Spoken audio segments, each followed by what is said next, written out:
Siska, gadis cantik umur 25 tahun yang menjadi idola para pemuda di desanya. Dialah kembang desa di desanya. Gadis cantik berkulit putih dengan rambut panjang yang bergelombang itu memang mempunyai wajah dan tubuh yang aduhai. Makanya, tak heran banyak pemuda yang jatuh cinta kepada Siska.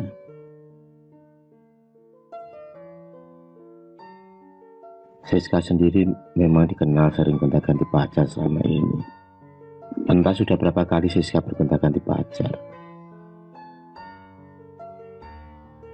Ada beberapa laki-laki yang sudah menjadi pacar dari Siska. Mereka adalah Agus, Budi, Joko, dan Bagas. Mereka adalah pacar terakhir Siska selama 2 tahun ini. Dan sekarang rupanya Siska sudah ganti pacar lagi. Kini ia lagi berpacaran dengan Anton yang kelihatannya serius dengannya. Sudah 4 bulan ini, Anton dan Siska berpacaran dan menjalin kasih. Setiap waktu mereka selalu bersama dan bertemu. Cinta mereka semakin kuat antara satu sama lain. Maklum, pasangan yang lagi di mabuk asmara. Dunia pun seakan milik mereka berdua.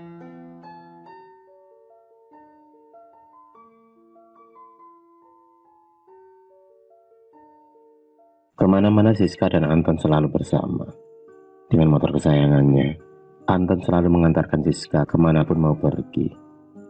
Mereka tampak bahagia, seperti perangko yang nempel dan tak mau lepas. Kedekatan mereka berdua membuat banyak pemuda iri hati dan patah hati saat melihat mereka yang begitu mesra. Setiap malam minggu Anton selalu apel ke rumah Siska, membawa martabak kesukaan Siska dan orang tuanya. Sering mereka menghabiskan waktu malam minggunya dengan nyantai duduk di teras sambil makan martabak dan ditemani kopi susu. Senda gurau pun selalu terdengar saat mereka berdua lagi bersama. Setelah itu kemudian mereka akan jalan keluar. Dengan sepeda motor mereka berdua berboncengan dengan menikmati udara malam di desa mereka yang masih asri oleh banyaknya pohon-pohon di pinggir jalan. Sering mereka pulang sampai larut malam, entah jam 10 atau jam 11 malam. Saking asiknya jalan-jalan hingga pulang mereka kelewat malam untuk ukuran orang pacaran dan belum menikah.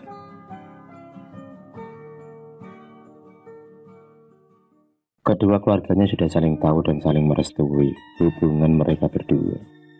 Mereka sudah sepakat untuk melanjutkan ke jenjang pernikahan agar hubungan mereka sah dan jauh dari fitnah. Kedua keluarganya sudah bersepakat untuk menggelar acara pernikahan. 1 bulan lagi, mereka sudah sepakat menentukan tanggal acara pernikahan Anton dan Siska. Hari-hari pun berganti dan terus berjalan, hingga hari pun mendekati hari pernikahan. Anton dan Siska tampak gembira, berbelanja, pakaian dan sebagainya untuk acara sasaran lamaran. Seminggu sebelum acara pernikahan digelar, mereka tampak memborong pakaian yang mereka ingini. Akhirnya tibalah saat yang ditunggu-tunggu itu. Acara pesta perkawinan antara Anton dan Siska pun digelar dengan meriah. Tampak Anton yang terlihat tampan dan gagah dengan balutan baju pengantinnya, dan Siska juga yang terlihat begitu cantik duduk bersanding di pelaminan dengan Anton. Hari yang penuh kebahagiaan bagi mereka berdua. Hari yang mereka tunggu-tunggu sejak dulu.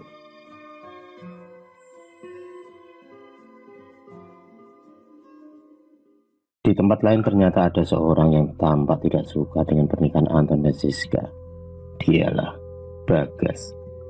Bagas adalah pacar terakhir Siska sebelum beralih kepada Anton. Wajah Bagas tampak memerah penuh amarah. Dia masih sakit hati dengan Siska yang telah memutusnya sepihak. Ternyata malam itu Bagas telah menyiapkan rencana jahatnya. Bagas menyewa seorang dukun ilmu hitam untuk mencelakai Anton dan Siska pada malam pertama mereka. Rupanya Bagas berani membayar mahal untuk hal ini, demi sakit hatinya bisa terbalaskan. Tampak Seorang laki-laki paruh baya berjenggot memakai baju serba hitam terlihat memat-amit di depan ubur rampai bunga, kemenyan dan sebagainya. Terlihat juga foto Siska dan Anton tergeletak di antara bunga sesajen. Laki-laki tua itu adalah Mbah Jasmo, seorang ahli supranatural golongan ilmu hitam yang terkenal akan santetnya sangat menakutkan dan mematikan. Ilmu santet Mbah Jasmo terkenal sekali kena langsung mati di tempat dengan muntah darah. Sudah banyak korban yang menjadi tumbal dari ilmu santet Mbah Jasmo oleh pesanan orang yang berani membayar mahal kepadanya.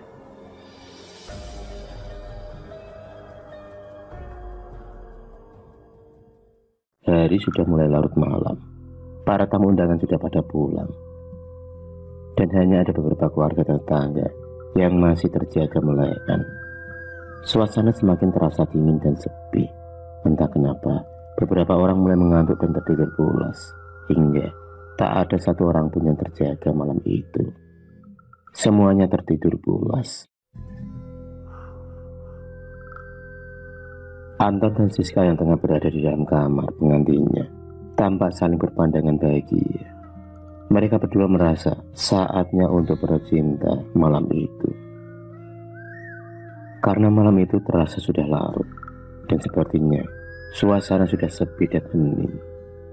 Dua sejoli yang sudah sah menjadi suami istri itu mulai merasakan gairah ingin bercinta. Tak terasa mereka berdua pun sudah terbuai dalam nuansa malam pengantin yang syahdu. Mereka berdua asik berciuman dan bercinta dengan bahagia dan penuh perasaan. Mereka saling memuji satu sama lain. Pasangan yang begitu romantis dan serasi tengah tenggelam dalam buayan kebahagiaan malam itu. Buayan cinta sepasang suami istri yang baru saja menjalani malam pertama.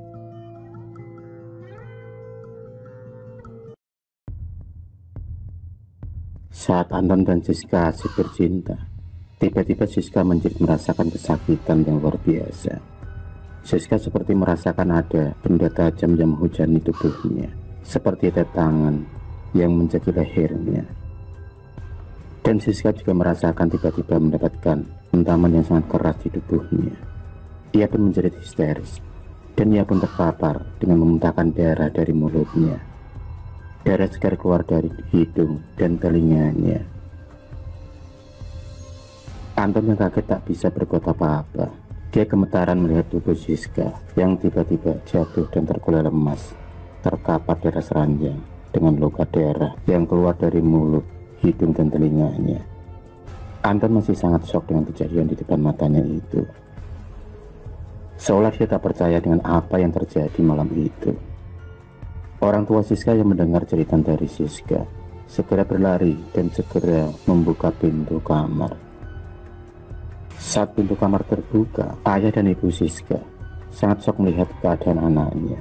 Mereka melihat tubuh Siska yang telah terbaring di atas ranjang. Anton sendiri masih tampak gemetaran di samping tubuh Siska. Ia masih merasakan rasa ketakutan yang luar biasa.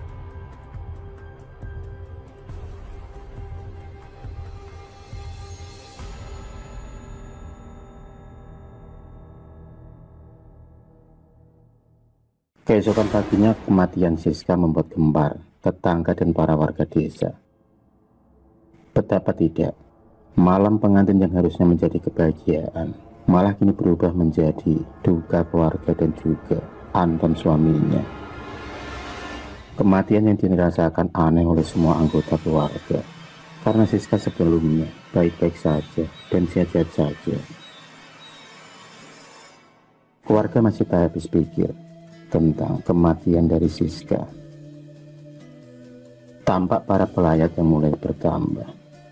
Mereka semua turut berduka cita atas kematian dari Siska.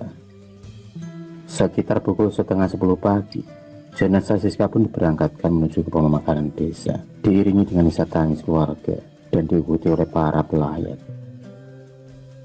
Sebentar kemudian, perjalanan pun sampai di pemakaman desa. Pemakaman Siska pun berjalan lancar.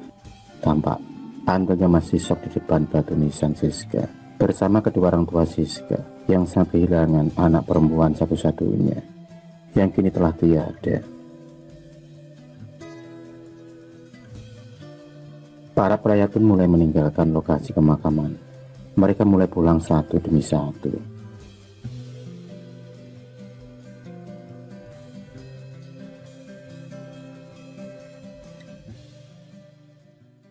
Seperti biasanya, malam harinya acara tahlilan pun digelar untuk mengirim doa kepada almarhum Siska agar arwahnya tenang di alam sana. Masih seperti biasa, para tetangga dan para warga membacakan tahlil dan yasin dengan khusyuknya. Mereka pun merasa kehilangan karena Siska adalah kembang desa di desa mereka. Mereka hanya bisa mendoakan Siska lewat tahlil dan membaca yasin.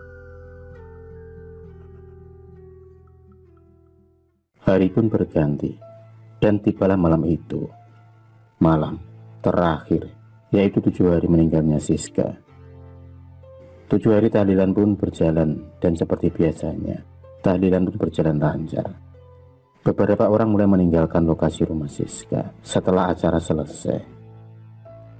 Beberapa keluarga dan tetangga masih tampak ada yang mengobrol dan berbincang-bincang malam itu. Beberapa warga tampak masih membicarakan tentang kematian Siska. Beberapa orang beranggapan kalau ada orang yang tak suka dengan pernikahan Siska dan Anton, dan orang tersebut menggunakan semacam sihir, santet atau teluh untuk menyerang mereka. Dan ternyata malam itu Siska yang kena serangan dari santet tersebut. Perkiraan mereka juga tanpa asal ngomong. Mereka melihat Siska yang muntah darah dari mulut, telinga, dan hidungnya tanpa sebab apapun. Jadi alasan mereka tepat kalau Siska menjadi korban dari serangan santet atau teluh.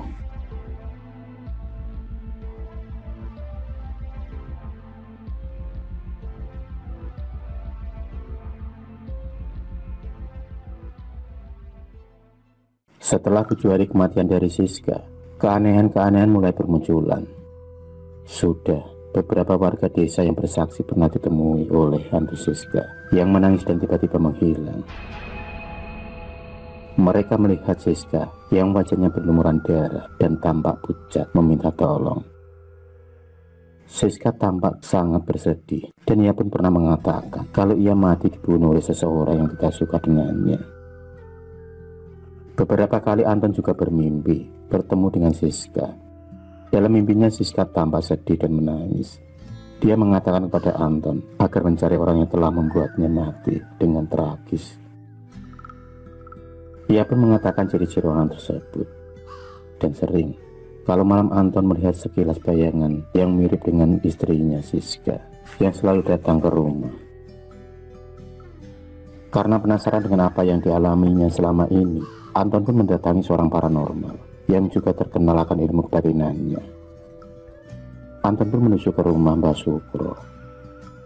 Ya, Mbah Sukro, lelaki tua yang di desanya terkenal dengan ilmu supranaturalnya itu. Maka sampailah Anton di rumah Mbah Sukro. Anton pun disambut ramah oleh Mbah Sukro. Dia pun akhirnya menceritakan kedatangannya kepada Mbah Sukro. Mbah Sukro mendengarkan cerita dari Anton sambil manggut-manggut, tanda ia paham apa yang dikatakan oleh Anton. Mbah Sukro mulai mengerti dan merasakan apa yang sebenarnya terjadi.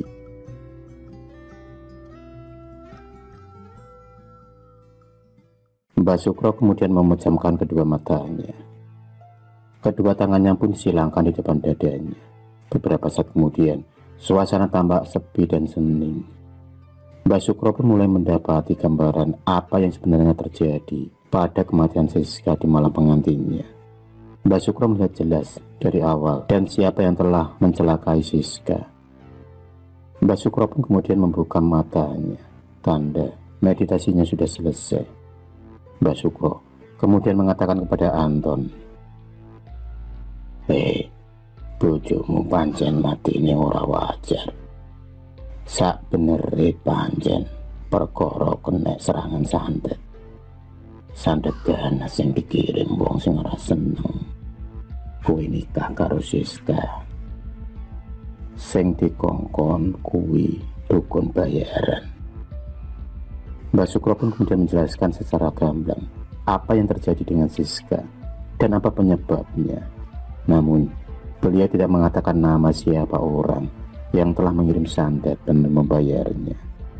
Mbak Sukro hanya mengatakan ciri-ciri dan arah dari mana orang dan asal santet yang menyerang Siska. Karena ia tak mau asal menuduh, karena hal-hal seperti ini sulit dibuktikan dan sulit dipercaya secara akal sehat maupun secara nalar manusia.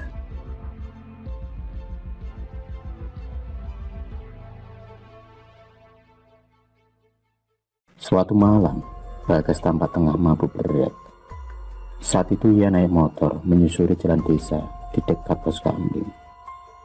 Motor tampak berjalan zigzag karena Bagas yang lagi mabuk berat. Tiba-tiba dari kejauhan Bagas melihat samar-samar ada seorang wanita cantik berambut panjang sedang berdiri di tepian jalan. Bagas pun sampai juga di depan Siska. Bagas pun kemudian mulai menyapa dan bertanya kepada wanita tersebut.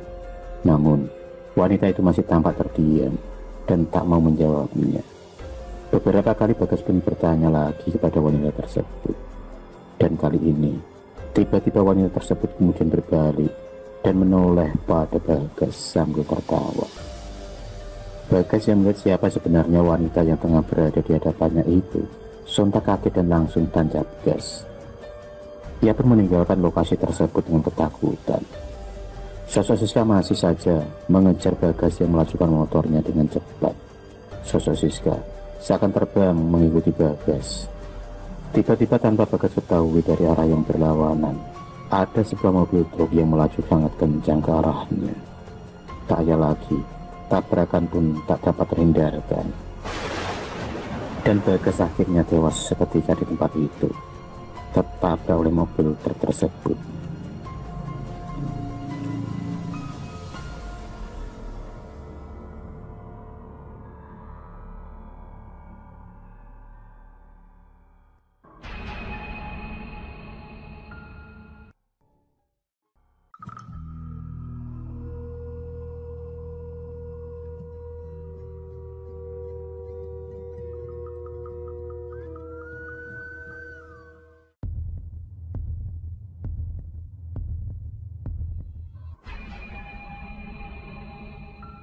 Terima kasih sudah menonton video cerita bergambar ini.